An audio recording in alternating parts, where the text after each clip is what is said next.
नमस्कार, जय माई की। आज के युग में एक हॉट टॉपिक चल रहा है जिसका नाम कुंडलिनी है। और कुंडलिनी शक्ति के लिए बहुत सारी मिथ फैली हुई है, बहुत सारी भ्रमणा है। ये गुरुकुल परंपरा के अंदर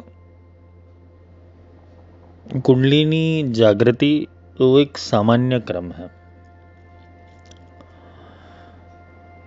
कुंडलिनी जागृत होना और कुंडलिनी को अपने आप अपने आयामों के ऊपर पहुंचना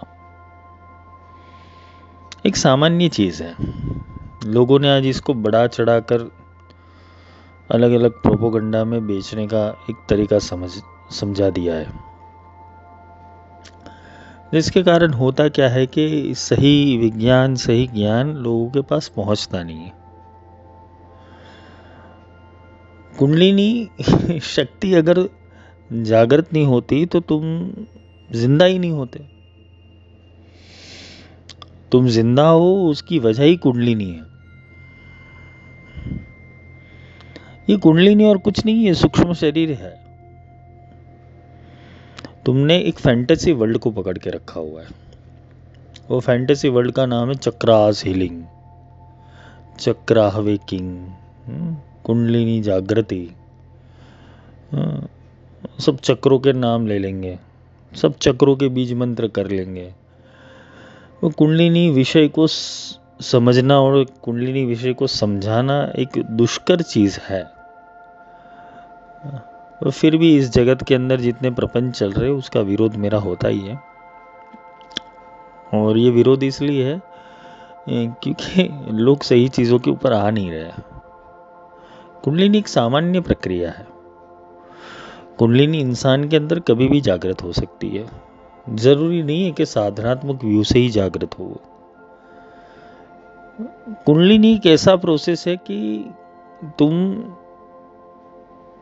ध्यान के किसी भी अवस्था के अंदर, वो ध्यान जरूरी नहीं है कि तुम आंख बंद करके ध्यान कर रहे हो। तुम किसी चीज के अंदर खो गए और वो खुल गई, किसी चीज के अंदर तुम लय हो गए और वो खुल गई। ये ब्रह्मांड का एक अनुस्पंदन है, अनुबिंदु है। वो कभी भी खुल सकता है। इसका कोई पर्टिकुलर वे नहीं है कि तुम किसी बीज मंत्रों के द्वारा तुम कुंडलिनी को जागृत करो। ये सिर्फ और सिर्फ एक मिथ है, ये मिथ्याचार है। और ये मिथ्याचार के अंदर काफी गुरु लोगों ने अपनी दुकानें बना ली है।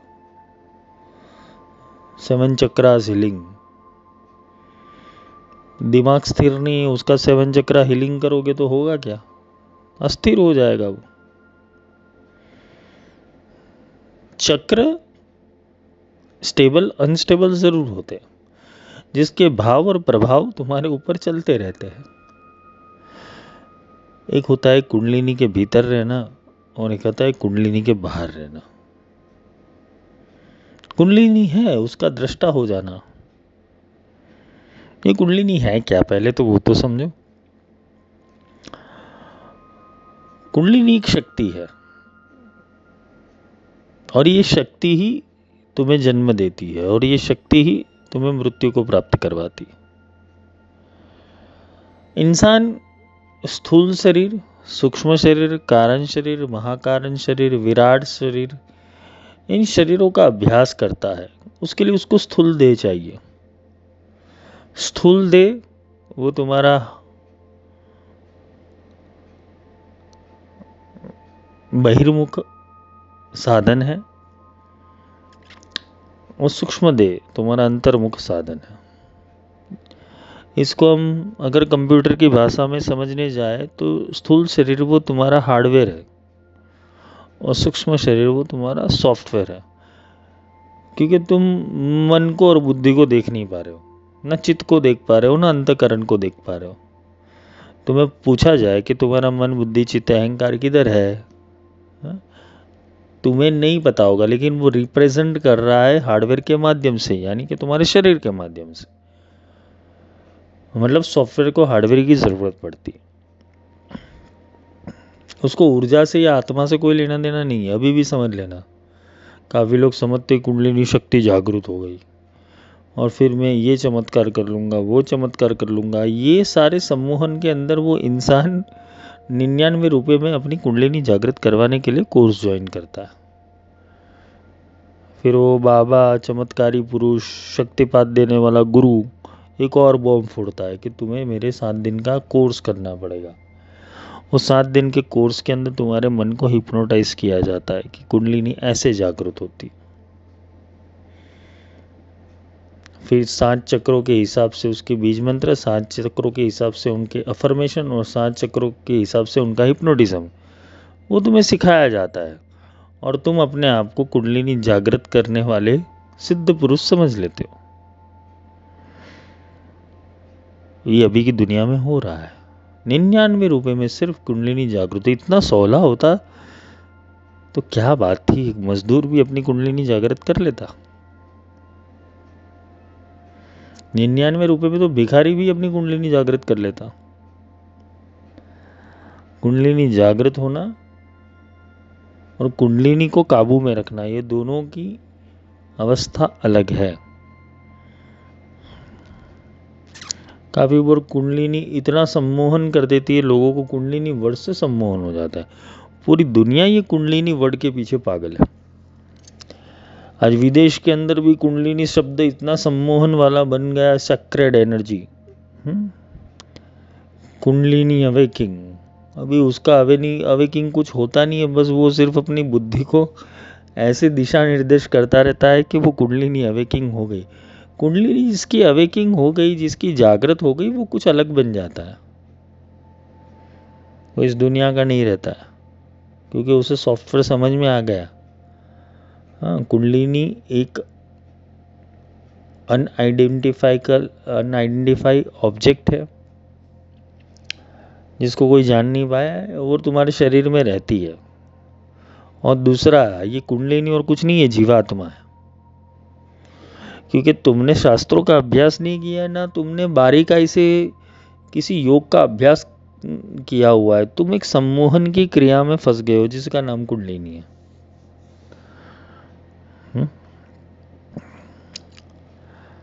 मेरा ये चक्र अब गड़बड़ है, तुम मेरा वो चक्र गड़बड़ है। मेरा मूलाधार चक्र अच्छा नहीं है, मेरा स्वादिष्ठान चक्र अच्छा नहीं है, तुम अनाहत से वाइब्रेट नहीं कर रहे हो, तुम्हारा कॉन्शियस लेवल इतना हायर नहीं हुआ है कि तुम अपने सहस्त्र दल के ऊपर पहुंचो, क्राउन चक्र के ऊपर पहुंचो कि क्राउन लग जाए तुम्हारे ऊपर। ये कौन सा क्राउन लगा रहे हो? बेवकूफ़ी की तरह खुद के ऊपर ही क्राउन चढ़ाते हैं। ये सेल्फ हिप्नोटाइज की एक क्रिया है। इसे कोई चक्र जागृत नहीं होता। तुम्हारे चक्र जागृत बंद हो जाते तो तुम मर जाते। तुम्हारे चक्र अगर बंद हो जाते तो तुम कब के मर जाते। ये चक्र बंद नहीं होता, ये चक्र चलता रहता है, इसीलिए तो तुम बारंबार जन्म लेते हो। ये चक्रों से हटना है, ये चक्र प्रणाली से हटना है। ये जीवात्मा है। कुंडलिनी और कुछ नहीं, सर्प है। इसको सर्प को पालने से क्या होता है? वो विष ही फैलाएगा, डंश देगा।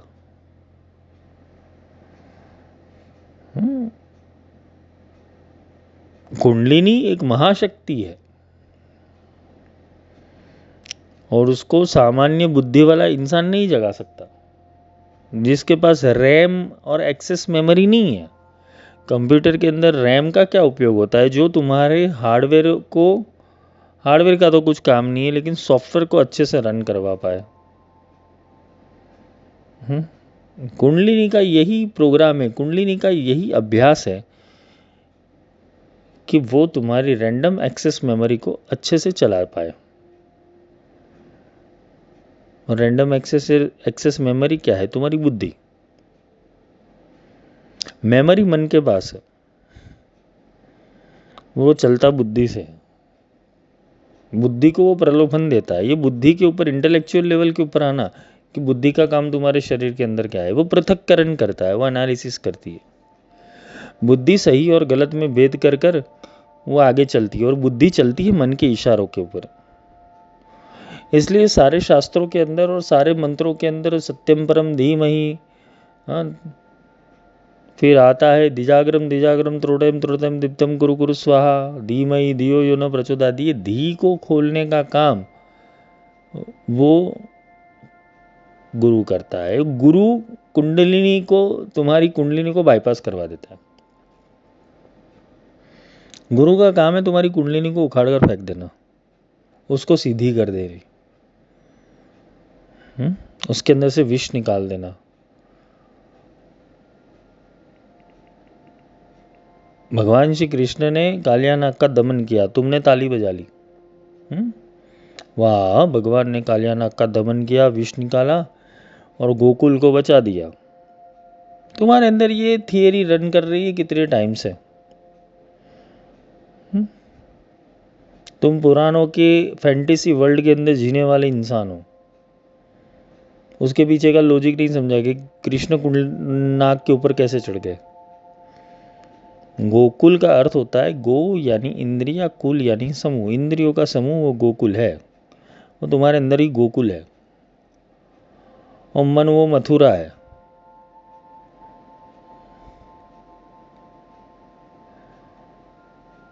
यमुना वो तुम्हारे सैद्धांतिक यम और नियम अष्टांग योग के अंदर आ रही है। यम और नियम, ये यम से यमुना आई हुई है, उसकी बहन है वो यमुना यानी तुम्हारे नियमों के आड़े आने का काम वो कुंडलिनी करती है। और वहां कृष्ण साक्षी परमात्मा जागृत होता है, तो वो मन को देख लेता है और मन के ऊपर चढ़कर उसका विष निकालता है। ये उसके पीछे का रहस्य है। पर हम ठहरे पाश्चात्य संस्कृति वाले, बुद्धिहीन तनु जानी के सुमिरो पवन कुमार। ये बुद्धिहीनता हमारे अंदर पैदा हो गई है, इसलिए पवन पुत्र को बुलाना पड़ता है।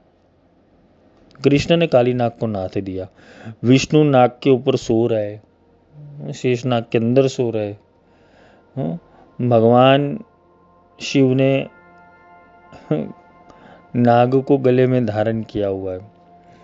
भगवान गणेश ने नाग को पेट में धारण किया हुआ है। भगवती ने भी नागों का अलंकार पहना हुआ। ये नाग का प्रतीक क्या है, इस सर्प का प्रतीक क्या है? ये सर्प उस तत्व की कुंडलिनी जागृति का प्रतीक है,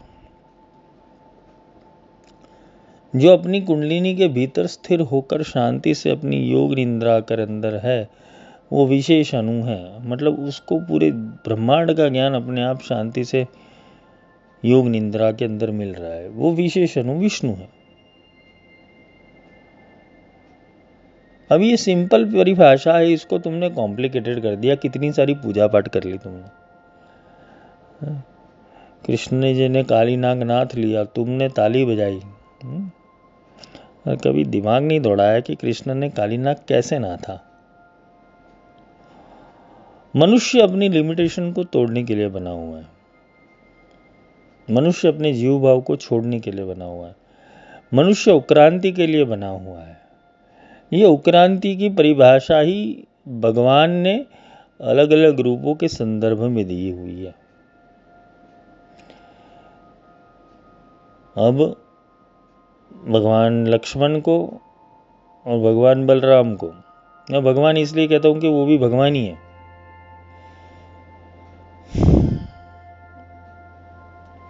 लक्ष्मण छोटे भाई के रूप में आए, बलराम बड़े भाई के रूप में आए।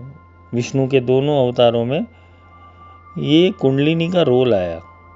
परशुराम तक तो ये कुंडलिनी नहीं आई थी, ये सर्प नहीं आया था।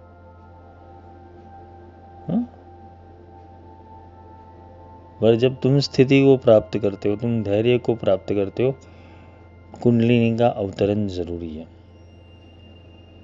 राम के युग के अंदर शक्ति उतनी ही जरूरी थी कि एकाग्र भाव से, सूक्ष्म दल से वो चले, लक्ष्य के प्रति सीधी चले। इसलिए वो कुंडलिनी ने सूक्ष्म रूप धारण किया था, वो छोटा भाई बना था। और कृष्ण ने विशाल बुद्धि का उपयोग किया, कृष्ण ने विशालता का उपयोग किया। कृष्ण ने क्रीड़ांगन समझा ये दुनिया को। कृष्ण ने खेल समझा ये दुनिया को। कृष्ण ने अपनी बुद्धि की लिमिटेशन तोड़ दी।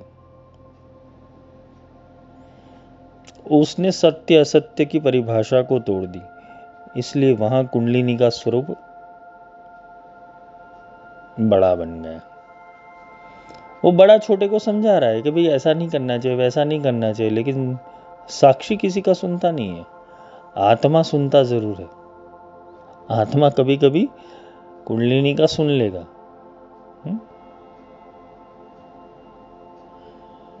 पर आत्मा का अपना विवेक है। इसलिए राम अवतार के अंदर कुंडलिनी केवल और केवल सपोर्टिव सिस्टम के अंदर थी।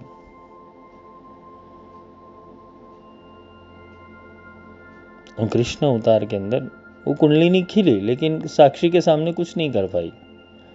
मतलब यहाँ पर समझाने की चीज यही है कि कुंडलिनी जागृत करनी है तो राम जैसी करो या कृष्ण जैसी करो। तुम अधूरे मनुष्य की तरह कुंडलिनी जागृत करोगे, तुम्हारा सत्यानाश हो जाएगा, पागल हो जाओगे तुम। आधे से ज्यादा कुंडलिनी साधना में करते, फैंटेसी वर्ल्ड में खोकर फिर अलग अलग दुनिया के अंदर विचरण करके आ जाते। वो दुनिया भी उनकी मन घड़त कल्पनाओं से बनी हुई है।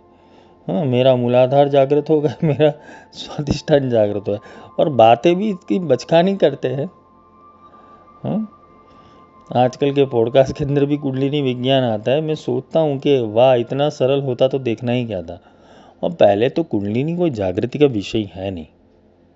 कुंडलिनी जागृति है तुम्हारे अंदर, तुम्हारा ध्यान नहीं गया है कुंडलिनी के ऊपर। वो शक्ति है,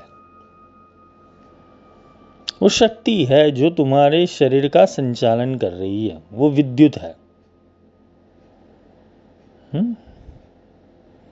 वो विद्युत शक्ति है। जब तक विद्युत शक्ति तुम्हारे साथ है तो तुम कुछ कर पाओगे। जैसे जैसे कुंडलिनी तुम्हारे अंदर जागृत हो जाएगी, या कुंडलिनी के जागृत होने के सेंस क्या है, पहले तो तुम धीम ही तत्व वाले हो जाओगे, लेकिन तुम्हारी विशाल बुद्धि हो जाएगी। तुम ब्रह्मांड की हर एक धाराओं को पकड़ने वाले हो जाएंगे। अगर कुंडलिनी जागृत हो गई, तुम्हारे एक शीश नहीं, हजारों शीश हो जाएंगे। तुम हजारों मस्तिष्क से सोच पाओगे। ये कुंडलिनी जागृत का नियम है। तुम्हें भूख ना लगेगी, ना प्यास लगेगी, तुम्हारे शरीर में ऊर्जा कायम रहेगी। ये कुंडलिनी जागृत का अभ्यास है। तुम नई नई चीजों के अंदर आंदोलित हो जाओगे। तुम ब्रह्मांड की हर एक कलाओं को धारण करने वाले हो जाओगे। तुम्हारे लिए कुछ भी बोरिंग नहीं रहेगा, क्योंकि तुम्हारी कुंडलिनी के अंदर इतनी एनर्जी होगी। कुंडलिनी की 3 अवस्था है: बाल्यावस्था, युवावस्था और वृद्धावस्था। वृद्धावस्था होने के बाद कुंडलिनी भी चेंज होती है। नया सॉफ्टवेयर तुम्हारे अंदर आएगा।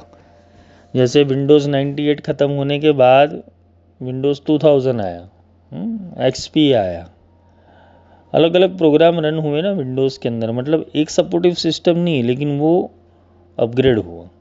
तुम्हारे आज भी तुम्हारे मोबाइल के अंदर या तुम्हारे कंप्यूटर के अंदर अपडेट का बटन आता है कि अपडेट करो।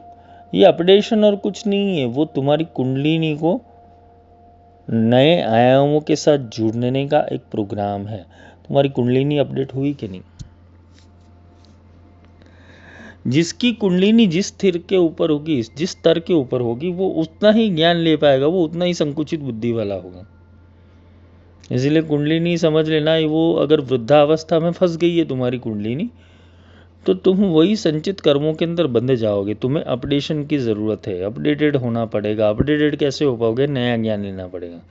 वही भागवत, रामायण, पुराण, उपनिषद, वेद अगर पढ़ लिए, तुम्हारा सत्यानाश नक्की है। तुम ब्रह्मांड के चैनल के साथ नहीं जुड़े हो। तुम केवल और केवल अपने मन को मनाने के धंधे कर रहे हो। अपडेटेड वर्जन बनने का मतलब है कि तुम लाइव वायर बन गए यूनिवर्स के साथ। और ये लाइव वायर कैसे बना पाएगा? पुराना सिस्टम छोड़ना पड़ेगा, अपडेट करना पड़ेगा, एक्सपी से लिनक्स में आना पड़ेगा। विंडोज़ 98, विंडोज़ 2000 छोड़ के तुम्हें लिनक्स को सपोर्ट करना पड़ेगा और उससे एडवांस सिस्टम में जाना पड़ेगा। क्योंकि कुंडलिनी ही वायरस जनरेट करती है। और सॉफ्टवेयर के माध्यम से देखना जाओ, ये इसलिए वैज्ञानिक बुद्धि से समझा रहा हूँ क्योंकि ज़रूरी है, क्योंकि आजकल का आध्यात्मिक भी अपडेट वर्जन वाला नहीं बना हुआ है, वो पुराना ही है। आज भी पागलपंती चल रही है लोगों की, आज भी 14 साल 15 साल 20 साल का क्रम सीख रहे लोग। अरे तुम्हारा जगत फास्ट हो गया, तुम्हें फास्ट होना पड़ेगा, तुम अपडेटेड नहीं हो। आज भी ध्यान की प्रक्रिया कर रहे हो। आज भी कबीर के दोहे गाकर लोग शांति मना रहे हैं, तुलसी के दोहे गाकर लोग अपने आप को एनलाइटन समझ रहे हैं। अरे भाई युग बदल गया है, तुम भी बदलो। कब तक कबीर का गाना गाएगा, 3 लोक में मार खाएगा। कब तक तुलसी की चौपाइयाँ गाओगे? अब तो सुधरो। वो सुधरने का काम तुम्हारी कुंडलिनी का अपडेट वर्जन डाउनलोड करने से होगा। अपडेट वर्जन डाउनलोड कैसे होगा? जब तक ब्रह्मांड की कुंडली के साथ अनुसंधान नहीं हो जाता तुम्हारी कुंडलिनी का, मतलब ब्लूटूथ कनेक्शन नहीं हो गया तुम्हारी कुंडलिनी का और ब्रह्मांड की कुंडलिनी का, तब तक तुम्हारा अपडेटेड वर्जन नहीं होगा। ये वाईफाई सिस्टम है, और जिस दिन तुम्हारा वाईफाई और ब्लूटूथ यूनिवर्स के साथ कनेक्ट हो गया तो अनंत डेटा, मतलब वहाँ MBPS GBPS ये सारी चीज़ें नहीं होती, उससे बड़ी चीज़ें होती है। गीगाबाइट स्पीड नहीं होती है वहाँ पर, टेराबाइट होती है। मतलब फ्रिक्शन ऑफ सेकंड के अंदर तुम्हारे अंदर अनंत युगों का ज्ञान इंस्टॉल हो जाता है। ये गुरु करते हैं। गुरु पद्धति पुरानी है, पर होता तो यही आ रहा है कि एक मनुष्य को अगर पूर्ण करना है तो उसको ब्रह्मांड की सारी धाराएं देनी पड़ेगी। तो गुरु देगा कैसे? यही तो टेलीपोर्टिंग प्रक्रिया है। अपना डेटा ट्रांसफ़र करेगा, कॉपी पेस्ट मारेगा वो। और सोचो, सेकंड एक घड़ी आधी में पुनिया तुलसी संगत साधु की कटे कोटि अपराध। वो तो आधी से भी पुनियादी सेकंड के अंदर तुम्हारे अंदर डेटा ट्रांसफ़र कर देंगे। पर तुम्हारा कंप्यूटर अपडेटेड हुआ कि नहीं, तुम्हारा मेमोरी अपडेटेड हुआ कि नहीं, तुम्हारा ब्रेन अपडेटेड हुआ कि नहीं, कि तुम वही पुरानी परंपराओं को और पुरानी मान्यताओं को लेकर और पुरानी घिसी पिटी स्टोरी के अंदर तुम पड़े हुए हो। गुरु तो वही देखेंगे। गुरु वैज्ञानिक नहीं होता, वो वैज्ञानिक का बाप होता है।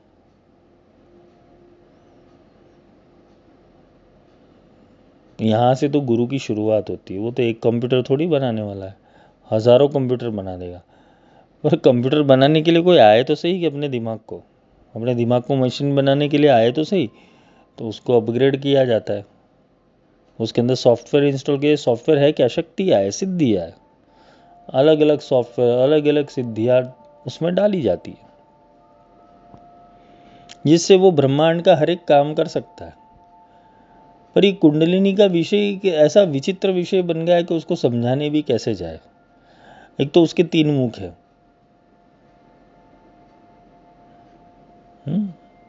और उसके चलने के पथ 21 है। वो 21 पथों के ऊपर चल के जाके अपने परम शिव को मिलती है। अब ये 21 पथ है क्या? 21 रास्ते हैं।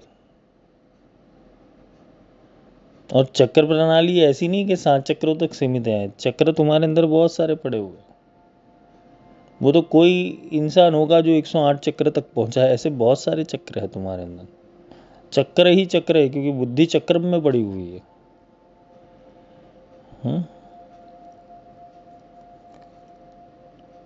विद्युत शक्ति है। और यहाँ क्या है कि तुम्हारी कैपेसिटी नहीं होगी, तुम छिड़ने गए वो शक्ति को तो तुम्हें ब्लास्ट कर देती है। इसलिए काफ़ी लोग पागल हो जाते हैं कुंडलिनी शक्ति का अभ्यास करने के बाद। एक अलग हिप्नोटिज्म वर्ल्ड में चले जाते हैं, आई एम समथिंग भाव में चले जाते हैं। और ये पागल लोग यही दुनिया चला रहे हैं, क्योंकि उनको ऐसे ही पागल लोग मिल जाते हैं जो अवेयरनेस वाले हैं नहीं। कुंडलिनी का मेजरमेंट क्या है वही नहीं पता है, कि कितने मेजरमेंट में कुंडलिनी बनी हुई है। अभी जो आत्मा पूरे कुंडलिनी मन शरीर चित्त अहंकार बुद्धि शरीर को चला रहा है, शरीर के पूरे तंत्र को चला रहा है, वो आत्मा कितना छोटा है, दशांगुलम, एक उंगुल। और उपनिषदों में तो वहां तक कहा हुआ है कि बाल तुम्हारा उसका 1,00,000वां भाग भी किया जाए, उतना छोटा आत्मा है। अब वो आत्मा के बिंदु को कैसे पकड़ोगे तुम?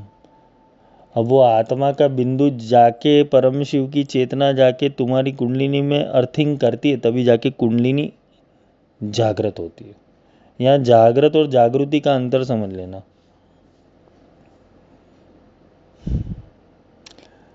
कुंडलिनी जागृति होती है, लेकिन जागृति का अर्थ यहाँ पर यह होता है कि वो अपने सेंस में आती है।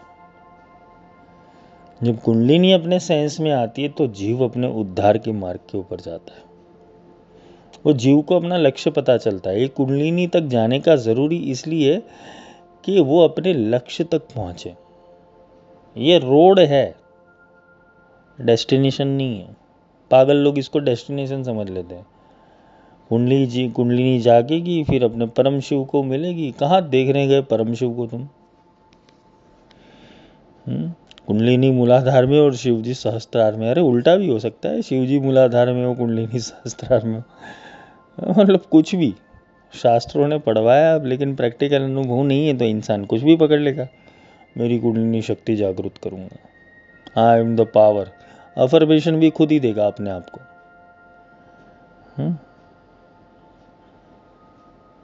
कुंडलिनी जागृत होने पर तुम बेमतलब के प्रपंच नहीं करोगे कभी भी। तुम शांत, स्थिर, गंभीर, उत्साहित, उमंग, तरंग, अभिव्यक्ति वाले बन जाओगे और हर एक कला में निपुण बनाएगी कुंडलिनी।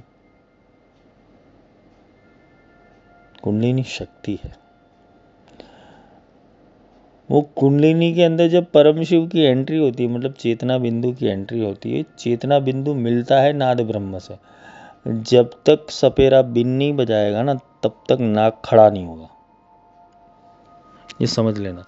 जब तक सपेरा बिन नहीं बजाएगा ना, तब तक नाक खड़ा नहीं होगा। वैसे ही जिसने नाद ब्रह्म का अभ्यास नहीं किया, तब तक उसकी कुंडलिनी खड़ी नहीं हो सकती। बाकी के सारे प्रपंच है,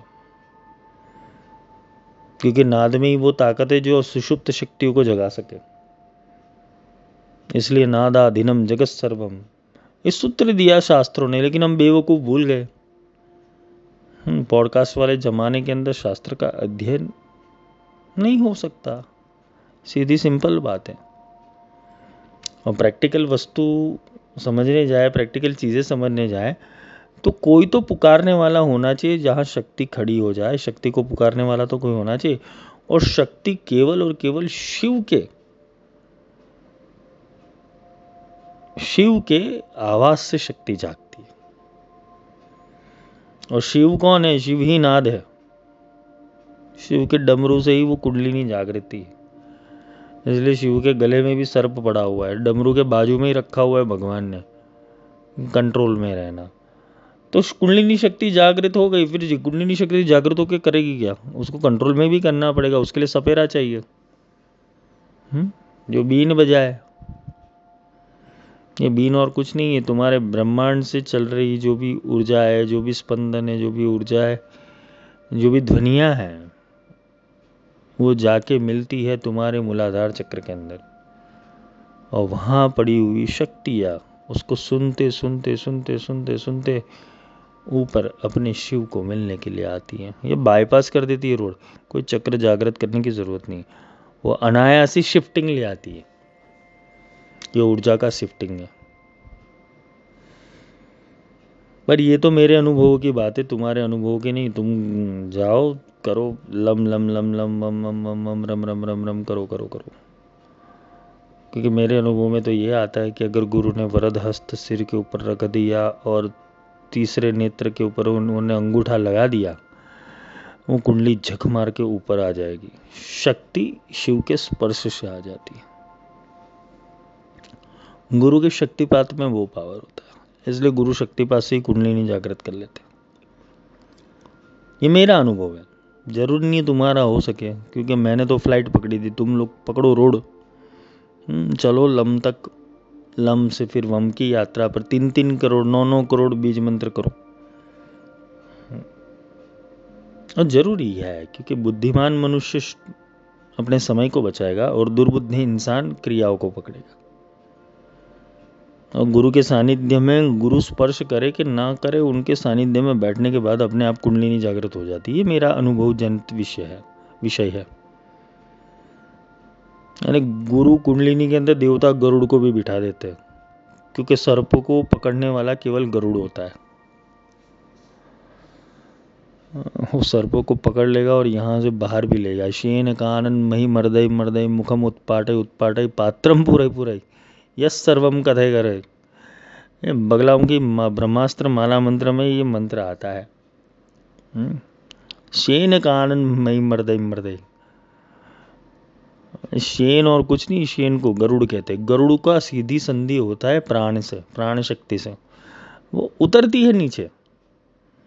वो तुम प्राणायाम क्या कर रहे हो, 1000 भस्त्रिका कर लो, 1000 अनुलोम विलोम कर लो, वो गुरु के पास जो प्राण बल मिलता है, वो प्राण से ही कुंडलिनी जागृत होती है। कि तुम्हारे प्राणों में वो शक्ति नहीं है कि तुम कुंडलिनी को जागृत कर सको।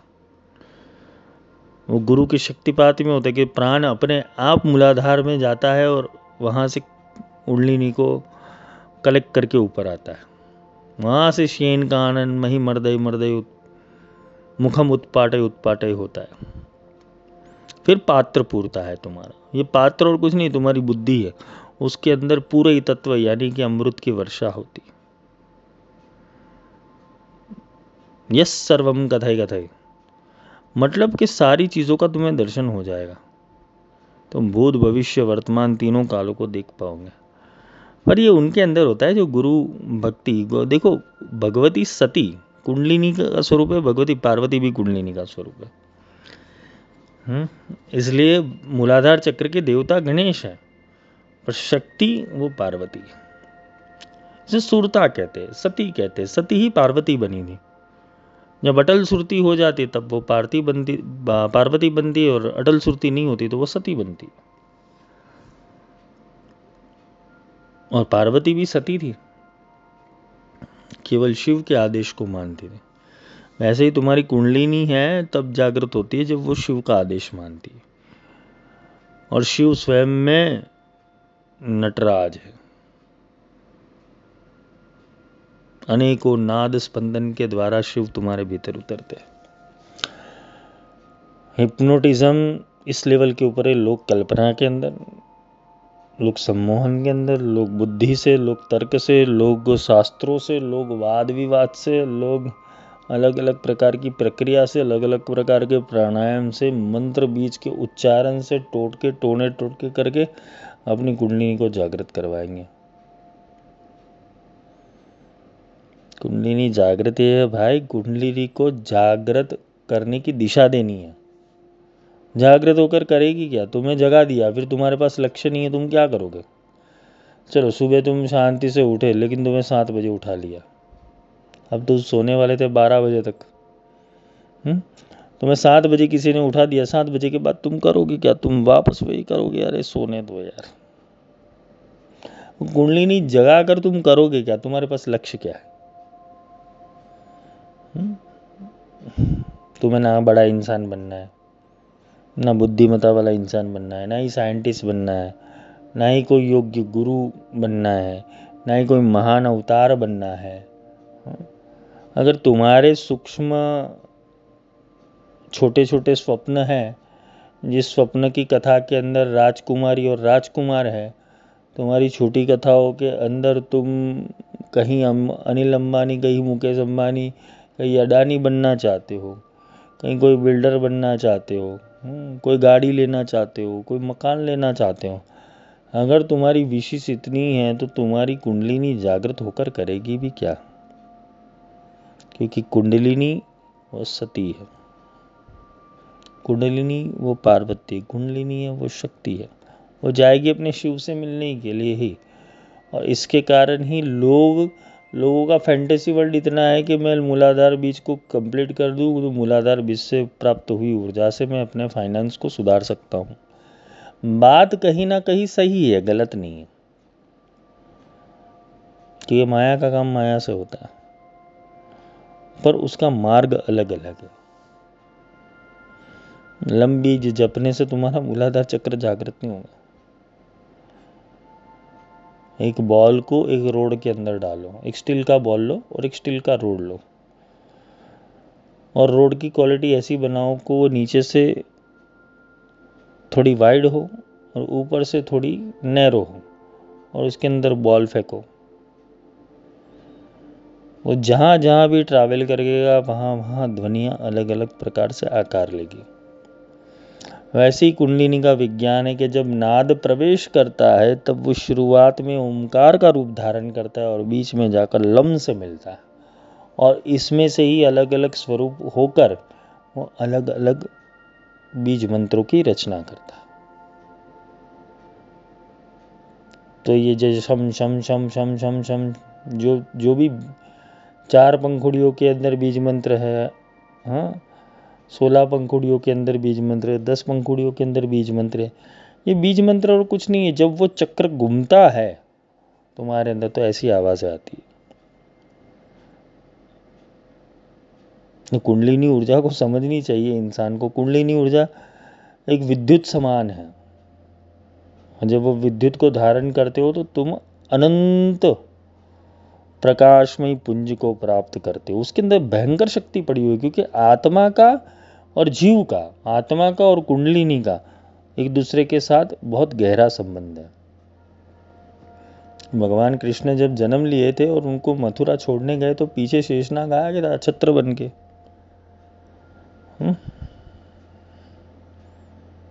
तो कुंडलिनी अगर तुम्हारे सपोर्ट सिस्टम में है, भगवती कुंडलिनी, उसको कुंडलिनी भी नहीं बोला, भगवती ही बोला जाता है, क्योंकि वही शक्ति है। अगर भगवती कुंडलिनी तुम्हारे सपोर्ट सिस्टम के अंदर है तो तुम अवतार बन सकते हो। ये कुंडलिनी पार्ट 1 है। अगर मौज आई तो इसके ऊपर और विश्लेषण करेंगे। जय माई की।